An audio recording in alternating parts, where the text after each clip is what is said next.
It's time for today's business, and you're starting with a mega merger in the oil industry today. Yeah, this is an absolutely huge deal that's been unveiled just in the past hour or so. It's the biggest deal in the oil industry in more than a decade. Royal Dutch Shell has agreed to buy the British gas producer BG in a deal that's worth almost $70 billion.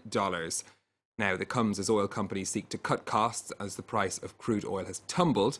The deal will see BG investors get a 52% premium on their shares. It's going to boost Shell's oil and gas reserves by 25%, as well as its annual production by 1/5. Shell is already Europe's biggest oil and gas producer by value.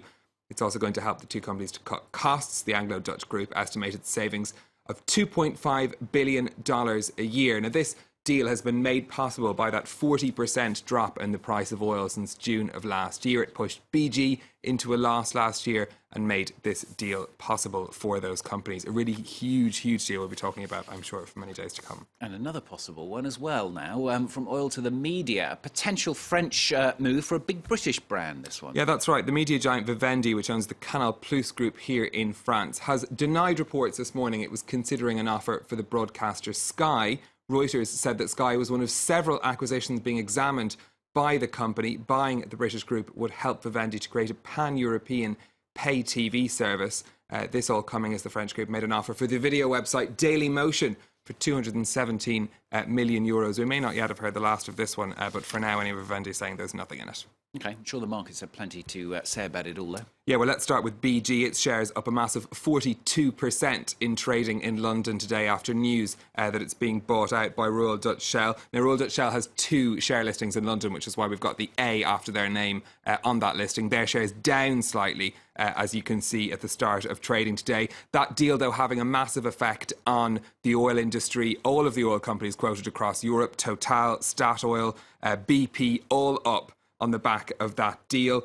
Really is proving to be a very big mover on the markets, although across the board you can see it's a negative start in Europe. I can tell you that's the opening figures. London's FTSE 100 has currently turned into positive territory after that huge gain on BG's shares. We were also expecting some reaction from Sky to that news on Vivendi. Don't have a figure for you that just yet. Over in Asia, Hong Kong markets back in business today after their 5-day weekend. Well, for some, shares in Hong Kong up over 2% in the Hang Seng, as you can see, and a pretty positive picture across Asia.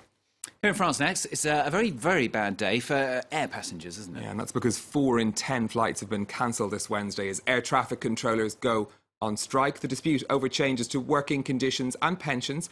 Air France has cancelled mostly internal flights, with almost all of its long-haul services scheduled to operate as normal. The action will continue into tomorrow, and further stoppages are also planned in the coming weeks. And staying in France, some companies here being told to spend more to make more. Yeah, the French Prime Minister is today going to unveil a new plan aimed at boosting investment in French companies. The idea is to keep them competitive and to help create jobs. The plan will see a new fund for small and medium enterprises and tax breaks for companies that plough funds back in. Will Hildebrandt has the details. The idea is simple. Spend more to make more. This Printworks company bought this machine to ramp up its output. Before, I printed 10,000 sheets per hour. Now I print 15,000. That's a huge jump in productivity. The €1 million investment was substantial for this company. After all, it's equivalent to 1/3 of its yearly revenue, but it paid off. Increased productivity allowed the company to take on more clients, and it also reassured its 48 employees.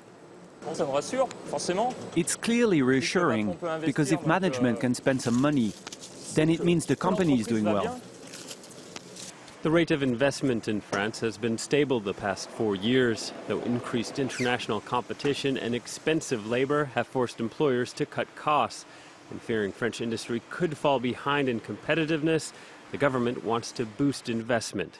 It hopes to jumpstart the economy by having French companies bet on themselves. Today's investments lead to tomorrow's profits, and that ensures the company stays around and employs people. I really believe in that, so sometimes you have to take a risk. France has announced fresh tax incentives and a new fund of €500 million for small and medium-sized companies that want to speed up investment. While the public investment bank will be strengthened by €2 billion and will now have €8 billion to loan to businesses. And finally, as ever, we finish with the most important business news story, really, of the day. Hello Kitty has been the victim of a cyber attack. Even Hello Kitty needs to worry about cyber security. That's what we've learned today. Personal details of some 6,000 shareholders in Sanrio, which is the company that owns the Hello Kitty brand, have had their personal details, including names, addresses and phone numbers, potentially leaked, according to a statement from the company. They'd signed up for a particular loyalty scheme, which is how this cyber security flaw was discovered. The news had sent the company's shares tumbling in Tokyo, down around 4%, although they closed down just less than 1%. Not great news for Hello Kitty. She turned 40 last year. I learned a lot of random Hello Kitty facts while researching the story. She turned 40 last year. She's looking good on it. Yeah, and it's said to be worth some $7 billion per year. And my favourite fact is that she's supposed to weigh 3 apples. Really? Yes. How do you know? According to the Hello Kitty fact sheet that I found earlier. Catastrophic, that story, isn't it?